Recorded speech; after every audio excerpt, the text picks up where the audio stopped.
What's good, everybody? It's your boy 5 Wars Deke. First things first, I was going for a week. Why? Well, if you saw my post, I was covering the World Series, man. Yes, sir. Your boy covered the Atlanta Braves winning it all. Now, as you know, big Atlanta fan, so I love the Braves. Love the Falcons, of course. Love the Hawks. Love the Dream. Love the United. Went to Georgia State. Listen, that was an exciting time. I will be dropping a video on the experience of being in Atlanta when they won Game 6, being there for the parade, and everything that just was so special about that time. But for now, here we are. Atlanta Falcons franchise on 2K5. Other elephant in the room to address. Michael Vick is not injured, okay? I mean, he's like battered and bruised, but he's not on the injury report. He is active. He will play. The only person who cannot play is TJ Duckett. Tore his bicep, as you know, a few weeks ago, so we traded for Steven Jackson. So don't worry, Michael Vick is still QB1. As for the schedule, things aren't going to be very easy, man. Carolina, that's a pretty good team. Seattle's coming up, and then at the Steelers. Steelers are always good because they're the Steelers. 1-3. I mean, haven't even scored more than 20 points this season. Look at that. 13, 14, 19, and then 7. That's ugly. Ugly. So what we've done is we've simplified the playbook. We've taken a look at some things that we do well, some things we don't do well, and we're going to try to make Michael Vick and the rest of the offense as comfortable as possible because as you can look, the defense holding teams to 14, 10, 21, and 14. The defense is doing everything we asked them to do. Had a second half shutout against Tampa Bay. So, you know, what else do you want, right? It's all up to the offense. So right now, getting ready to be on the road at Carolina, taking on the Panthers. This is a big one. If we're going to have a chance at winning this division, we have to take this game on the road. Let's pause 15 seconds for channel identification and go to kickoff.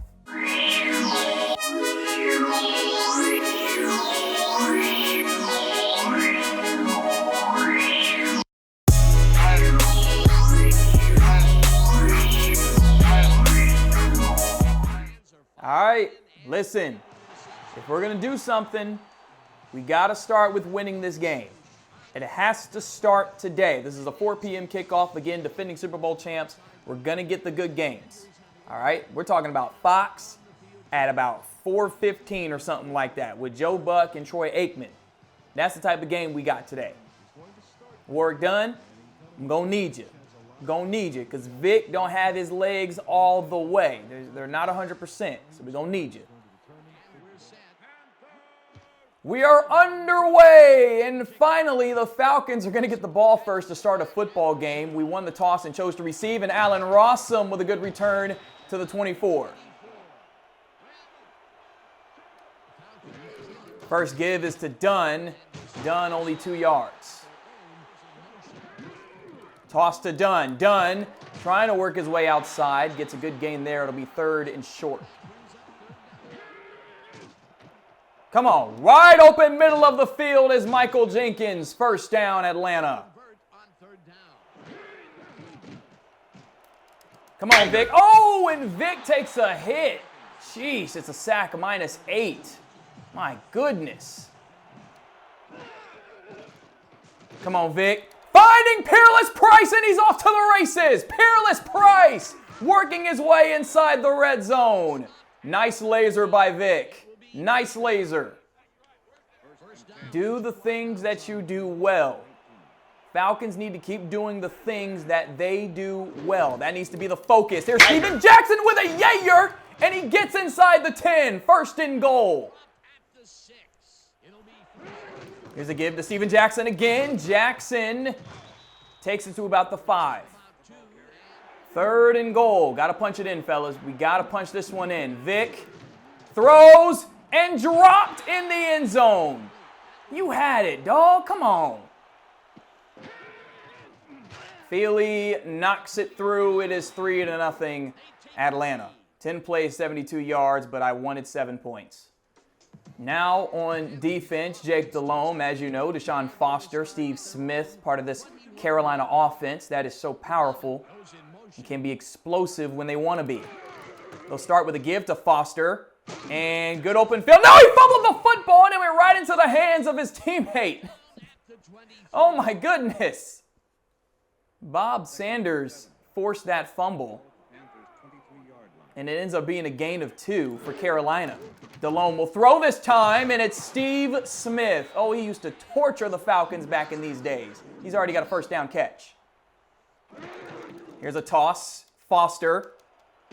Good open field tackle there by Hall. Gain of 6, and I believe that might end the first quarter. Start of the second quarter, it is 2nd and 4 for Carolina. Deshaun Foster, in the single back. And he's going to get a first down and another great open field tackle that I believe saved a touchdown from Corey Hall. Delhomme throws middle of the field, and it is caught over the middle. Oh, my gosh. First down, Carolina. Wide open man, and it's a first down again. What are we doing on defense?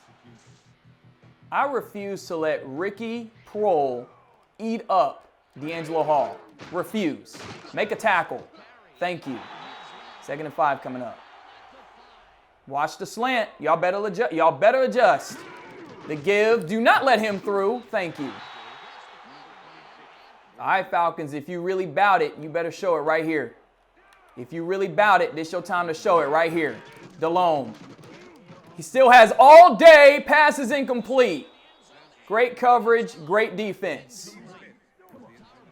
So the Panthers did add the chip shot field goal. Here is Riley, the rookie, coming out of the end zone. Riley, nice spin move. And he gets to the 27. Vic has his pass swatted at the line. Vic throws quickly to the outside, and it hits Jenkins in the back. Are you kidding me? Vic throws, and Algie Crumpler had it in his hands and could not complete the catch. Tillman made the hit.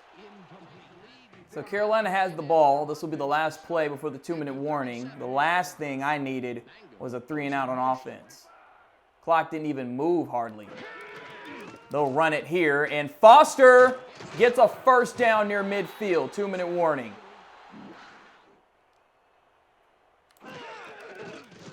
Delhomme throws, catch out of the backfield by Foster, and another first down, and he gets out of bounds. Here's another give to Foster. There's going to be a flag for, I believe, holding. What is it? Gets past the line. Holding. Number 79. Offense. Foster again. This is 1st and 20. Makes it 2nd and 15. Delhomme. Come on. Get him. There you go. There you go. Here's Delhomme on 3rd and 16, and he's sacked. What a play. Falcons have 2 timeouts. 62 seconds to try to put something up on this board. Vic cannot complete the pass to Jenkins. Come on. Come on, Peerless Price. Come on, Peerless Price. There you go. Timeout Falcons. First down. And Vic is sacked on 2nd down. Nobody was open. Gonna let this clock wind a little bit. Let this be one of the last plays of the half. Because I just cannot believe we can't believe we let the drive stall like that. Can't believe it. We're going to punt. It is halftime. Falcons 3, Panthers 3. Nothing but field goals for both teams in the red zone, mind you. So both teams need to step it up in the second half offensively. Taking a look at the South, you see why this game is so important. The Falcons 0-2 in the division. Can't go to 0-3. Here we go, second half. Carolina has the ball first. Got to get a stop. 3 and out. Got to be a 3 and out. This pass is caught by Steve Smith. See you later. Bye. First play of the 3rd quarter. You could not have come up with a worse start. Where in the heck was Jason Webster? Where was Jason Webster? Falcons need an answer. Need an answer right now. Falcons need an answer. How about Riley, the rookie, getting open for a first down? I'll take that.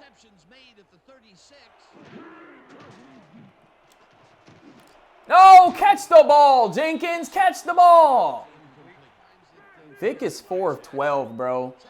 Vic is 4 of 12. It's horrid. Here's Steven Jackson getting as much as he can. It's only 3. Come on, please catch the ball. Oh my goodness. Catch the ball.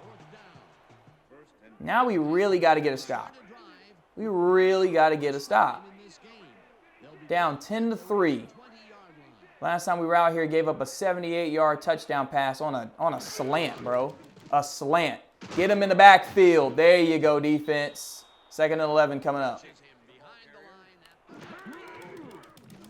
Going up top, and it is Steve Smith with a one-handed catch. He is eating us up today.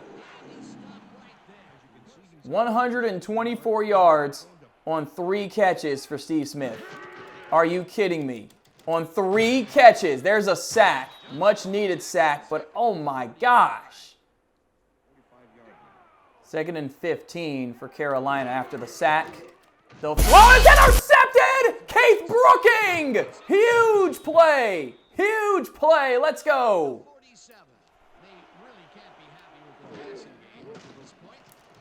Vic gonna take off. Do you still got your legs, Vic? Michael Vick does have his legs. Get out of bounds. First down, Atlanta. Vic throws. Has Price. Peerless Price is in the end zone. Touchdown, Falcons. Only took 2 plays. Go ahead and talk about it. Go ahead and talk about it. Figure something out. All right, let's go. New ball game. Brand new ball game. Come on now. Come on, defense. Give to Foster. And we are there. Nowhere to go. Good job, Matt Stewart. Here's a toss to Foster. And the Falcons make an open field tackle. There you go. Delhomme throws, and it's going to be pass interference on D'Angelo Hall. It's got to be. It's got to be. First down. Holding. Number 79, offense. Nope, it is on the offense. 3rd and 18 for them coming up. I declined the penalty because they might have gone for it on 4th and inches.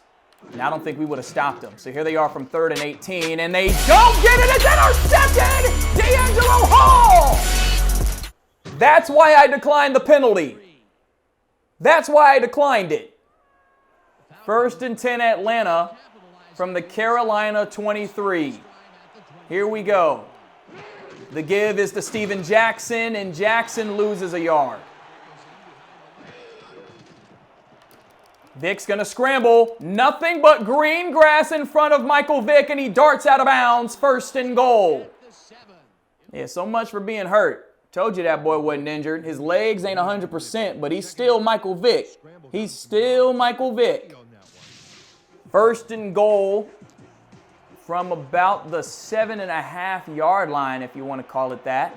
Here's a give to Warrick Dunn, and Warrick Dunn stretches inside the 5. Steven Jackson just got that yayer. That did not work. That did not work. 3rd and goal. Need a TD. Need a TD. Vic in trouble and sacked. Feely is right down the middle, and the Falcons have the lead by 3 again. Needed a TD. After giving up that explosive touchdown, it's been 2 interceptions for the Falcons defense. Can they get another stop? And that one almost intercepted. It was tipped and almost into the hands of Jason Webster. They'll give this one to Foster. Got to make an open field tackle, and we do. 3rd and 9. He'll roll out. Delhomme will throw across his body and almost intercepted again. Oh, man. 2:57 to go. Atlanta's about to get the ball back. This will be a returnable punt. Now we're talking about clock management with a 3-point lead. Here's Hall. Trying to change direction, but can't get any further than the 41-yard line of Atlanta. Don't be too conservative, but don't get too careless with the football here. So here's Warwick Dunn. That's a good gain. Gain of 4 on first down. I'll take that every time. All right, we're going to talk for a little bit. Again, I will be dropping a video talking about my World Series experience. Solomon Daniels will be back this week as well, so look forward to that. This next snap will take us to the 2-minute warning. It's to Steven Jackson, and Steven Jackson, I think that's a first down. No, they'll call it 3rd and inches, but that's okay, because after this 2-minute warning, we're going to take this into timeouts. By taking it into timeouts, I mean Carolina will have to start burning timeouts instead of the clock stopping for them with a first down. So Griffith, they said he didn't get it. They said Griffith didn't get the first down. That's okay, because Michael Vick going to go ahead and solve it. Michael Vick will go ahead and solve it. Vick gets the first down, and it was too easy. Timeout, Carolina. Give to Dunn. And Carolina's now out of timeouts. Vick finds Peerless Price. We passed the ball because they left it open and got much further than we would have running the ball. Over 100 yards for Peerless Price. The first down here will put it away. It is Griffith who puts this ball game away. Atlanta is going to steal one on the road. All praises be. All praises be. The Falcons improve to 2-3. Final score 13-10 over Carolina. Had to get this one, man. Had to get it out the mud. Really, really did. Had to get that one out the mud. So the good news is we won. A win is a win is a win. But we still ain't scored 20 points in the game yet. And we should have. Had the ball inside the 10-yard line, what, 3 times? Maybe just 2 times, but just 2 field goals? Come on, man, touchdowns. I didn't know red zone was going to be an issue this year. It's crazy. We led the league in red zone touchdowns last year. Led the league. No one had more touchdowns inside the 20-yard line than the Falcons. This was not a problem. And maybe it was just because we would hand it off to TJ Duckett and he would just get there. Maybe that's why. But without him, we're going to have to find a way. Seriously, we have to find a way to get into the end zone. 12 first downs to their 7. They had 5 more yards than us, actually. How about that? They had 5 more yards. How about Carolina going 0 for 4? 0 for on 3rd down. 0%. See, that's what I'm talking about, defense. That's what I'm talking about, defense. Gave up some explosive plays. But I tell you what, bro, after that one-handed catch from Steve Smith, I don't think they had anything else for the rest of the day. They were done. They were completely done. We were 3 of 8. That's not very good either. So we still have some things to work on ourselves, but hey, you held a team to 0 of 4 on 3rd down. I can't get mad at that. There's your difference in the game. There's your difference. 2 turnovers. 2 turnovers turned into 10 Falcons points. Falcons were down 10-3. Got 10 points, win 13-10. It's all about the ball. I don't mean to sound like Dan Quinn, but it is all about the ball. It is. Delhomme was 6 of 12. So Delhomme wasn't perfect, okay? Might have seemed like it, but he was not perfect. He was 6 of 12, 170 yards. Vick was 6 of 15, 132. Both guys had a touchdown, but once again, the difference in the game. Who protected the football? Michael Vick protected the football. Jake Delhomme did not. That's what this game came down to. Deshaun Foster, 46 yards on 13 attempts, 3.5 a carry. Michael Vick scrambled for 39, 7.8 yards per scramble. Steven Jackson, 21 yards on 6 attempts. Dunn, 16 yards on 6 attempts. And 3 yards on 2 attempts for Griffith. Don't matter. We just needed him to be the fullback, get the first down. So get whatever you can and go with it, young man. That's all we needed you to do. Peerless Price, 4 catches, 104 yards, and a touchdown. Steve Smith, 3 catches, 124 yards, and a touchdown. Ricky Prohl, 2 catches, 35 yards. Foster, 1 catch, 11 yards. Jenkins, 1 catch, 15 yards. Riley, 1 catch, 13 yards. Remember, last week, Peerless Price was invisible. Dude didn't even get the ball last week. This week, he only needed 4 catches to get 104 yards. He's still explosive. Been a veteran in this league for a long time. He is still explosive, and he showed that. He showed that. He only had 1 catch that was less than 10 yards, and it was the one where we told him to run a quick out because we saw the Panthers defense lined up a certain way, and we just needed some yardage. They stacked the box. I think they put like 9 guys in the box. So it left him wide open. Other than that, everything he caught was down the field. Dude was on it. Dude was on it. And shout out to Ellis Johnson for 2 sacks. Shout out to Ellis Johnson for 2 sacks. Shout out to Keith Brooking and D'Angelo Hall for the INTs. Jason Webster, bruh, where are you at? Where are you at, dude? You gotta show yourself, bruh. We drafted a corner, Estrada, for Jason Webster to kind of fade into retirement in a few years. But until then, Estrada was going to be the 3rd corner, that slot guy. And when he was ready to take over the CB2 spot, you know, we would move D'Angelo Hall to CB1, make him CB2. Webster would kind of fade somewhere because he's getting a little bit older. Then draft another young corner or maybe sign a corner or something like that. You know what I mean? But don't do it now. You know what I'm saying? That's foresight. I'm talking about a few years down the road. You ain't supposed to be fading away right now, bruh. Mind you, Steve Smith is elite. Steve Smith is elite, but boy, you look like some burnt toast today. Burnt toast. Next week, a rematch of the NFC Championship game. Atlanta and Seattle. Those two went to war twice last year. The first was for the number 1 seed in the NFC in Seattle. It was raining, it was lightning, it was disgusting outside, and the Falcons pulled one out the mud. And then they ran over them in the NFC title game. It was all Falcons in that game. All Falcons in that game. So Seahawks, obviously, looking for revenge. Falcons are going to have to be ready. And now with the win under their belt, they should be able to say, listen, we can do something.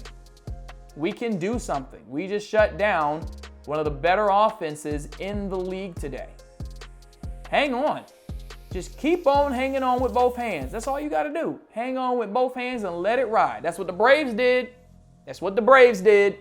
And that's why they are World Series champions. Dropping a video on that in just a little bit. Until then, it is your boy 5 Wars D. One love. SportsCenter starts now. This is SportsCenter.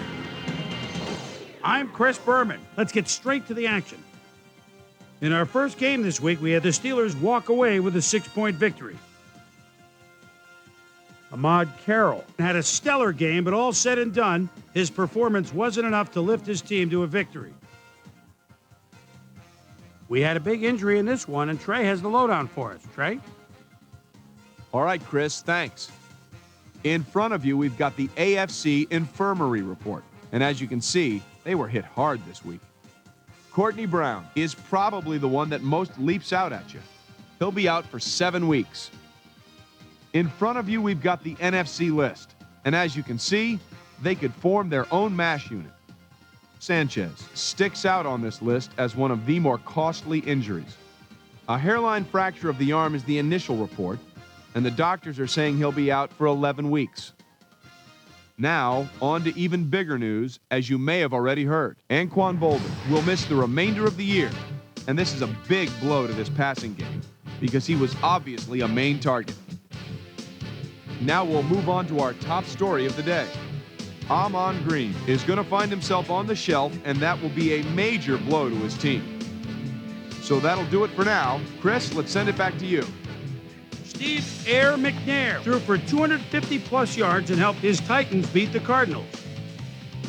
In a long-standing NFC rivalry, we had the Falcons pick up win number 2. By the warm waters of Tampa Bay, we had the Buccaneers lose by 11. Redskins, Rams. Patrick Ramsey at the 5-yard line. Tight end might be a good place to look. And the Redskins win this one by the final score of 17-13. We had a big trade also of note here. Trey's got the lowdown for us. Trey?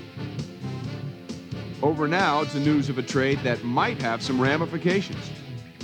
Zach Wiegert leaves the Texans and is on the move to the Rams. So he'll be asked to be a big part in what will be a revamped offensive line. In exchange, they'll get someone to beef up their roster. Parsons will find himself in a new clubhouse. And I tell you, if there's one position every team would love to upgrade, it's the offensive line. Over at Paul Brown Stadium, we had the Bengals get nipped by 3 points. The Jets' defense held their opponents to under 100 rushing yards in their win at Gillette Stadium. We had an interesting free agency pickup of note here. Trey's got the lowdown for us. Trey? All right, Chris, let's switch gears and talk about players that'll have new homes in the National Football League, as free agency continues to play such a huge role in determining a team's makeup. Kobe Reiner will be on the move. You see it there. He'll be getting a nice little payday, too. 4 years, $1.9 million. Michael Boulware is on the move, as you see, as he accepts a pretty good offer to leave his current club. 3 years, $3.7 million. Antoine Winfield will also have a new address for a while as he signs a 4-year contract with the Eagles. The Cowboys won at home, but will take to the road next week to meet the Redskins. Lions, Bears.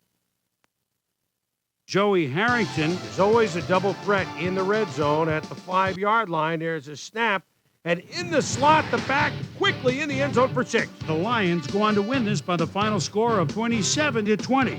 Tony Parrish stepped it up this week and gave his team some added firepower for the win. Eli Manning went to the air for over 400 yards and helped his Giants beat the Chargers. In the mile-high city of Denver, we had the Broncos come away with a very compelling 28-point blowout. And last but not least, we had the Jaguars come away victorious.